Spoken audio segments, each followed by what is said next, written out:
Support comes from St. Louis Public Library Foundation, helping the library serve children and their families with programs and services needed to become lifelong readers. More information about the foundation is at slpl.org. This is St. Louis on the Air from St. Louis Public Radio. I'm Elaine Cha. 4 months and 1 day ago, an EF3 tornado tore through parts of St. Louis County and city. And in that time, we have seen varying degrees of recovery, aid, and progress in our neighbors' efforts to stabilize and move forward. On St. Louis on the Air, we've heard from homeowners, renters, and business owners who've been impacted by the tornado. Today, we have a married couple who are co-founders of the youth literacy nonprofit Urban Born, Tasha and Johnel Langerston. Welcome to the show. Thank you for having us. Thank you. So we first became aware of your tornado story and your struggles with insurance and FEMA through STLPR afternoon newscaster Marissa Ann Lewis Thompson's reporting last month. And the damage you're dealing with that you continue to work on has had double impact because your home is also your organization's campus.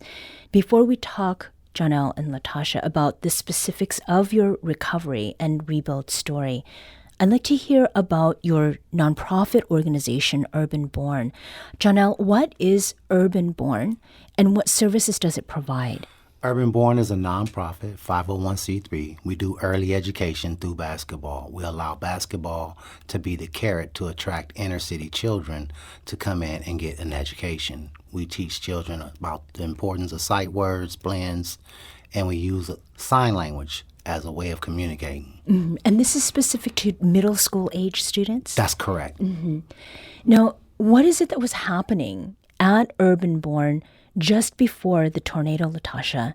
It hit in the last week or so of the school year. Were you gearing up for summer programming then?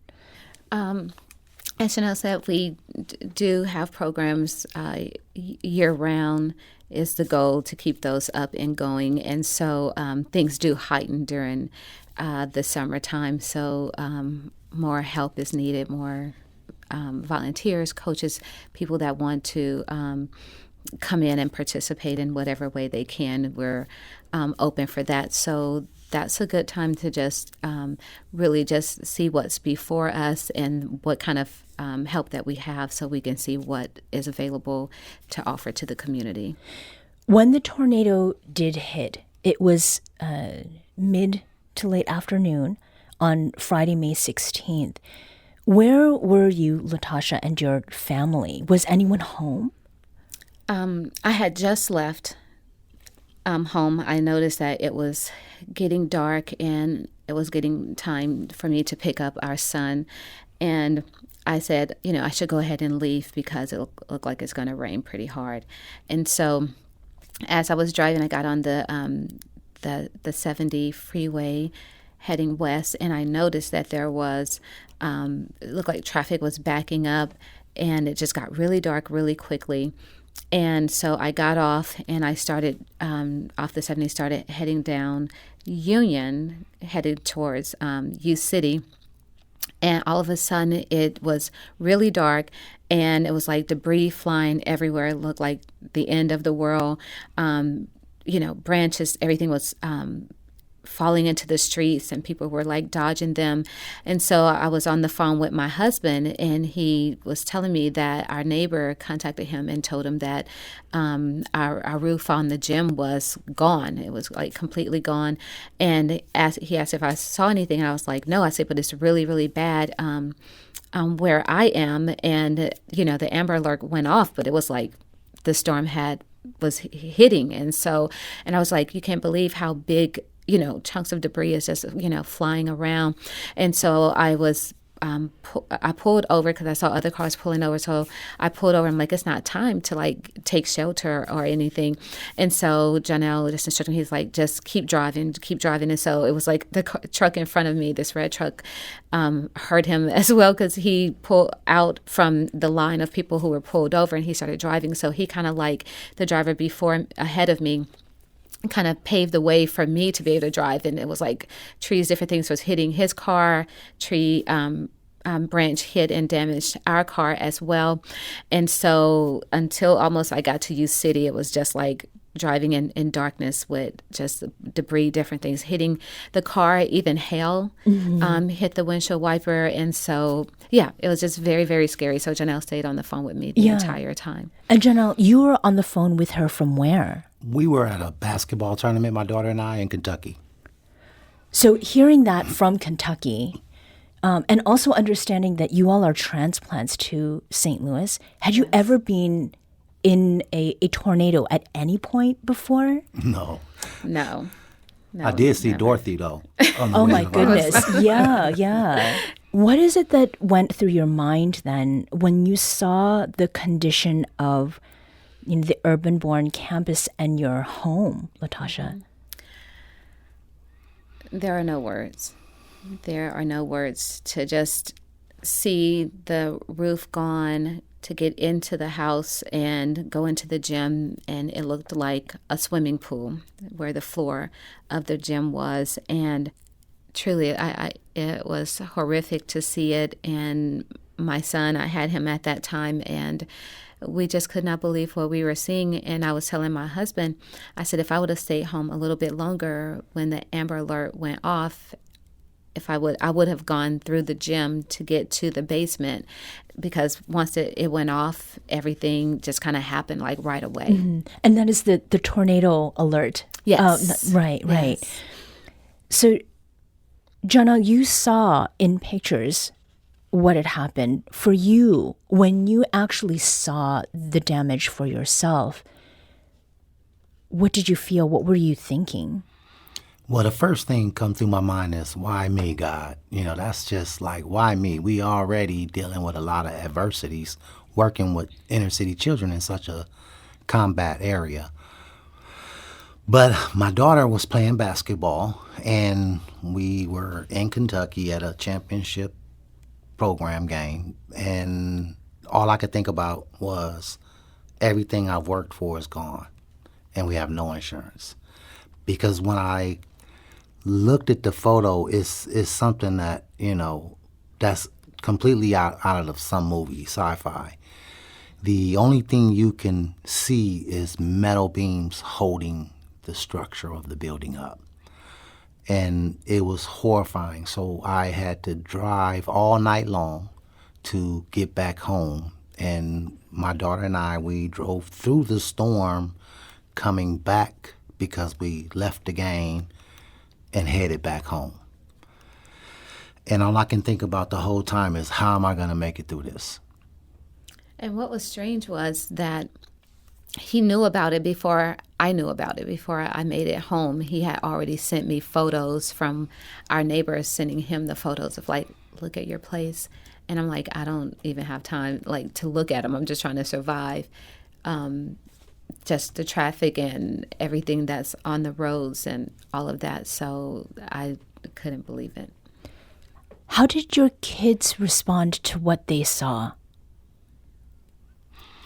Well, my daughter probably was impacted different than my son. My son, he, wants to be, in the military, so he's already kind of been groomed to go into the next phase, which is help go into a solution. My daughter understanding, wow, this is our home. This is where I train every day. This is where I grew up, and just, even now, obviously, it still has its ramifications of this tornado, because we're not completely done with just being able to rebuild. Mm-hmm. We're a long ways away, so it's still affecting them.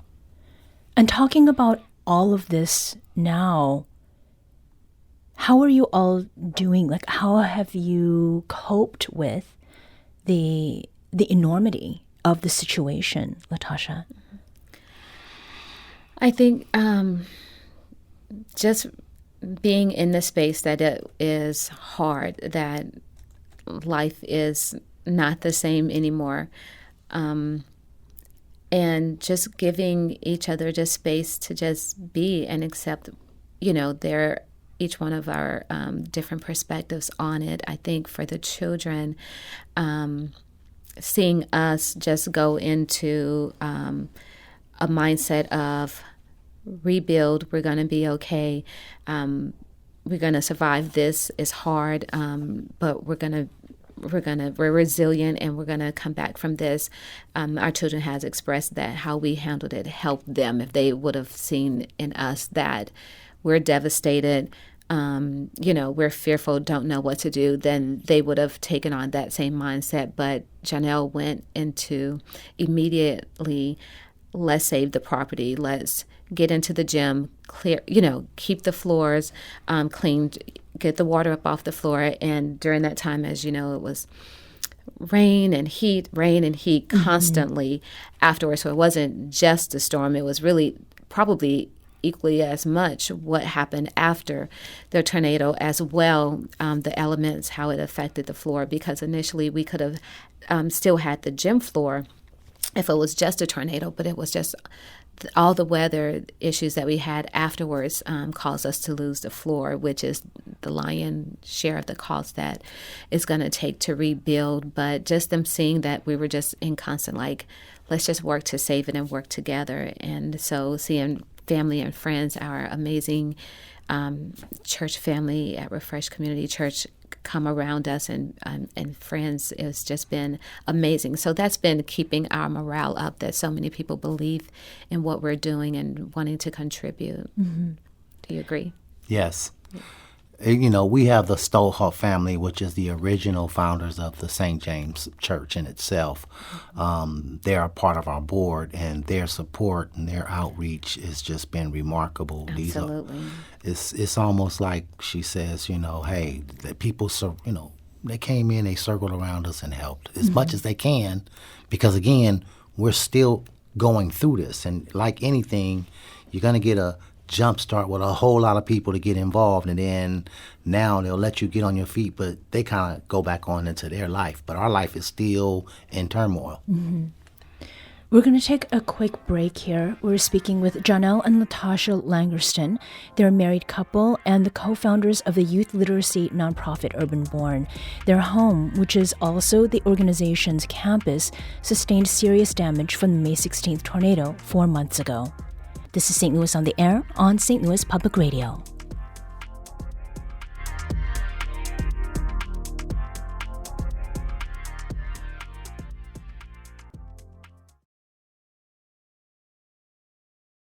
Welcome back. Let's return to our conversation with Tasha and Johnel Langerston. They are a married couple and the co-founders of Urban Born, a literacy nonprofit located in the College Hill neighborhood that serves middle school-aged youth. The Langerstons' home, which is also their organization's campus, was severely damaged by the May 16th tornado and subsequent heavy rains 4 months ago. Johnel and Tasha, it was immediately clear that you all had a great deal of work ahead of you once you saw how much damage the tornado alone caused. It took off about 3/4 of your roof and then left the building exposed to extreme heat and thunderstorms. And then there was another storm to face, applying for FEMA aid. Johnel, can you give me a rundown of the times, plural, you applied for FEMA aid, starting with the first application? Now, how long was it before you got a response? Well, we had not got any responses other than the fact that someone came out, they did a walkthrough. That probably was a week later or two. They were really fast at coming out and looking at the home. And she couldn't believe that this was our home, so she had a lot of doubt in what she was looking at. It's kind of unorthodox. It's a nice big place. And the first time she kind of, was a little apprehensive, so she wanted me to prove. And so I continued to prove, because I understand they're up against a lot of things as well. But after proving all of these things, she left, and then she said, wait a minute, I got to come back again. And then she came back again, and she left. And then she said, I got to come back one more time because they still don't know. And then she had to take pictures. And once this process took place, we were denied. And then I called her, and I said, hey, they just denied us. And they said, oh, don't worry, it denies you at first. And then next thing you know, we were reached by one of the affiliate programs you guys have, and that sister came out from the radio, and I'll tell you, whatever phone call she made that touched somebody in some place, I got a call that next day. And you're talking about Marissa Ann Lewis Thompson. Yes, I am. She's our afternoon newscaster. Okay. What kind of proof was the FEMA employee looking for to ascertain that you actually lived there? Well, we proved we had occupancy. We proved with the electricity bill, the gas bill, the water bill, the phone bill. And then she was like, okay, I need to take pictures. We need to go around and look at your bedroom. We need to see your kitchen and let me see your living room, and just, started opening up doors. Want to see the closet. Because one of the things, FEMA is not funding these people who have lost properties that don't live in them. These properties are just going to be to the wayside. If you can't prove that you're living them, they were investment properties that never got worked on. But we are clearly living in this place. Now, Tasha, how did that feel to have someone from a federal agency not only assess your home, but sort of make a judgment as to whether you legitimately lived there? It was very uncomfortable. Very uncomfortable. She went into the kids' rooms, and not just in having a stranger in our personal and private space, but also to take pictures. Not really sure where the pictures are going. So that was very, very uncomfortable for me, and I think the children as well.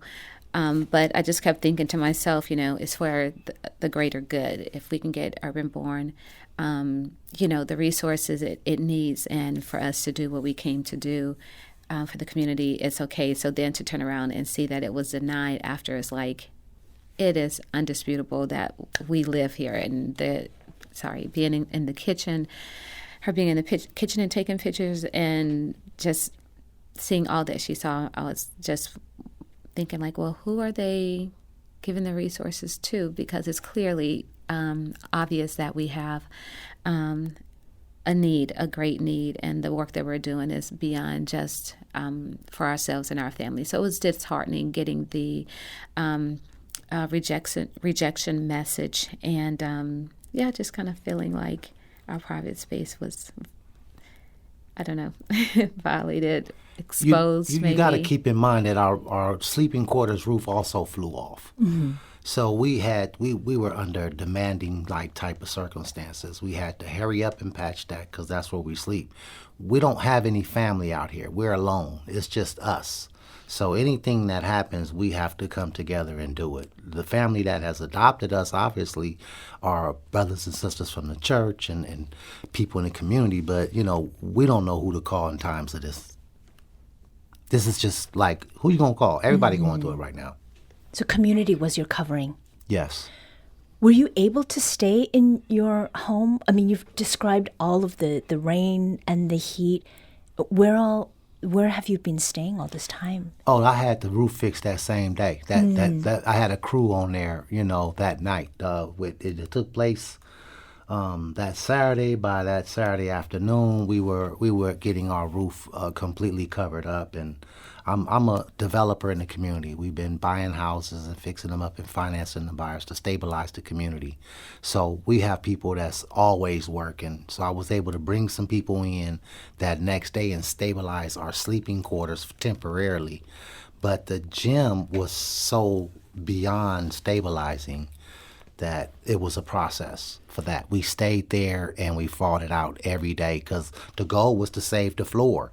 So we're mopping the floor up with water every day, all day. As the rain come, we're mopping it up. As the rain come, because we knew we weren't going to be able to afford to replace the floor. So with the work that you do then in rehabbing and in developing homes in the neighborhood, you're seeing what your neighbors are going through as well. Yes. What have they been experiencing as far as you understand? Well, we have tenants that stays in some of our properties. Their roofs came off. We had to repair that as well. People who properties we've sold properties to, their roofs was damaged, so we helped them get their roof back in order as well. The goal is we just came together. This is one of them times that I can honestly say that the community had a common cause, a common, problem, and we, just came together for one another. Our church came out refreshed, as Latasha said. Pastor Carlos made an announcement that day, and the next thing you know, we had about 20, 30, 40, 50 people show up, and we were cleaning up the whole neighborhood. Yeah, people bought saws and went to our neighbors' properties and helped get things out. They brought sandwiches and foods and diapers and milk and, set up, and so people could just come by and get water and supplies that they need as well. And we just went. People from the church went down different streets and saw where branches were like blocking areas for people to be able to drive, and so removed that and put it aside. So just kind of just came together and really just helped in any way they could, which was great. Johnel, you mentioned that after Mercy and Lewis Thompson did the feature piece about the situation that you all were experiencing, that you heard from FEMA. How much was the aid that you received? Okay, so once we heard from FEMA, we had a check for like $12,000. Again, we're grateful for that, trust me. It doesn't really do a lot for the damage that we endured. But after the radio, which is really interesting, we got another phone call after we did the interview with her from a supervisor that told an employee, Constance, to give us a call and offer us further aid because they see that we really needed it. And I spoke to Constance. She gave me her mobile number. She gave me her email, and she said, hey, go get the receipts for this, and we should be able to help you further with, a grant. We'll be able to help you out. And so I sent them the receipts and the information. And again, it's back to the same old, shuffle. I haven't been able to hear back from them. So, but the initial time, it was the contact of your on-air personality. That sister, she put some, I don't know who she talked to, but it worked. So, as we look ahead, what have you been able to do with Urban Born, with your nonprofit, since the tornado hit? Latasha? I would say the biggest thing is getting the roof back on. That has been huge. Cost a lot, but that's been great. And a lot of the debris, a lot of the beams and wood and everything that was in the gym has been picked up. We've even started clearing out the basement, which is huge. So, yeah, it's just been a lot of so much debris that has needed to get taken care of really before we can even look at doing things with the gym floor. So out of I think the big three, the gym is definitely our biggest tackle that we've done so far. But yeah, it's been some wonderful people who have walked alongside of us and helped with filling up several bins with just clearing things out so we can move to the next phase of doing the floor. And mold has also been a problem too, right? Yes, it is. It is. And I want to touch back on what Tasha said. Yes, we did get the roof on. It cost us a good $40,000 to get the roof just itself, okay?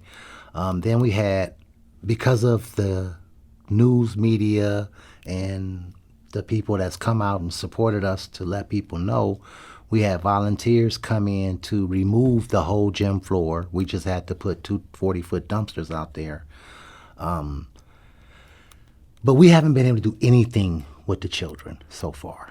Okay, this is what I was thinking you were asking. We are shut down because we can't open back up until we are able to continue to gut the place out. The basement, as you know, Tasha mentioned, the rain afterwards, we were fine if it had stopped raining. We'd have saved the floor, but we had downstairs classrooms with books and desks and computers, and everything is all gone. So the ceiling that was attached to the floor, all gone now. And so, yes, we did remove a lot of it, but we haven't had a chance to start tackling some of the other things because as a developer and my wife being a stay-at-home mom, I have to get back on the program to continue to bring money in to provide for my family. So I'm working and then have to do this, and then I'm working, and then so I'm burning two ends of the candle, as one would say at this time. And how long ago was that call from Constance from FEMA? You've been waiting now. It has been at least since about a month, I guess. Whatever the time frame from the radio aired.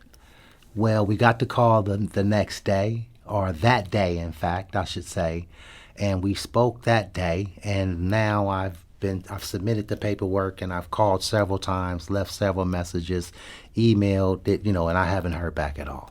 So the urgency then in hearing back has to do with all of those things that are stalled with Urban Born. Yes, Absolutely. What I want to close with here is, Urban Born, again, is in the College Hill neighborhood. We've talked mostly about the organization campus part of what has happened. This is clearly where your heart is, but it is your home as well. And what are the next steps as far as repairs that are necessary for your own healthy living? Yeah, well, the biggest thing is we just had to replace the roof. Again, we had it temporarily, so through rains it was leaking. We stabilized our sleeping area.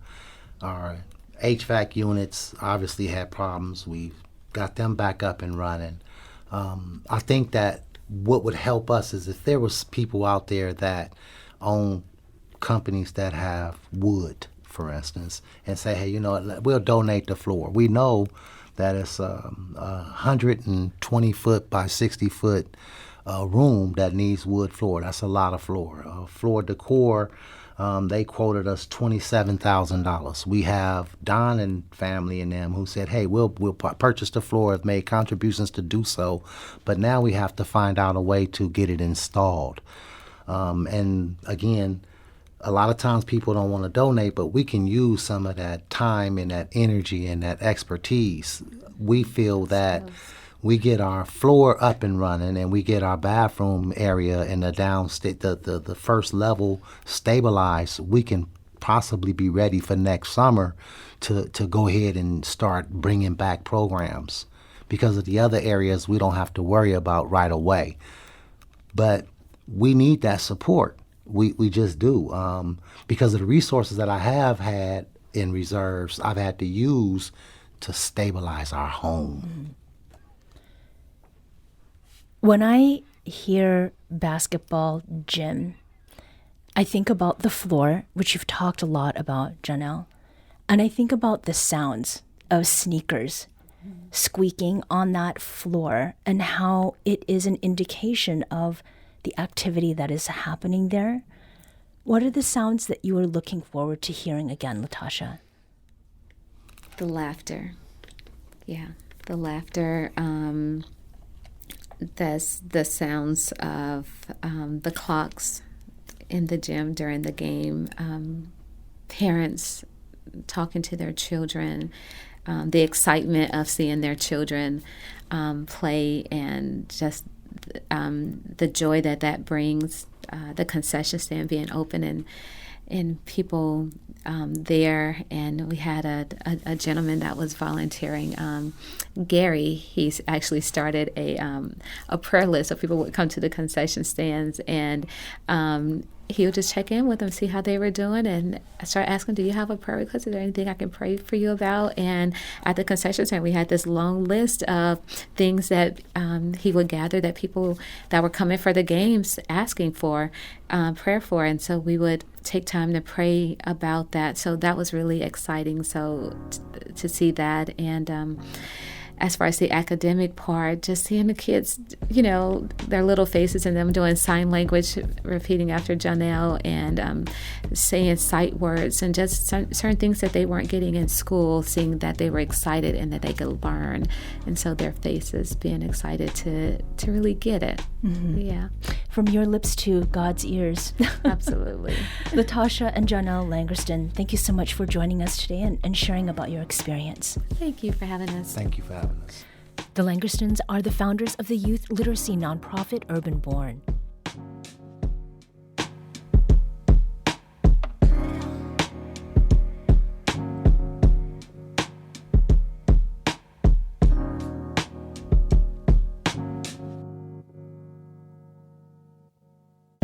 This episode was produced by Maya Norfleet. Our audio engineer is Aaron Dorr. This podcast was mixed and edited by Aaron.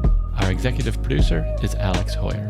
St. Louis on the Air is a production of St. Louis Public Radio. Understanding starts here. Do you find yourself regularly listening to episodes of St. Louis on the Air? Suggest us to a friend you think might enjoy our conversations, and leave us a review and rating on Apple Podcasts on the App Store. It's the simplest way to help people discover our show. Thank you. St. Louis Public Radio is a member-supported service of the University of Missouri St. Louis.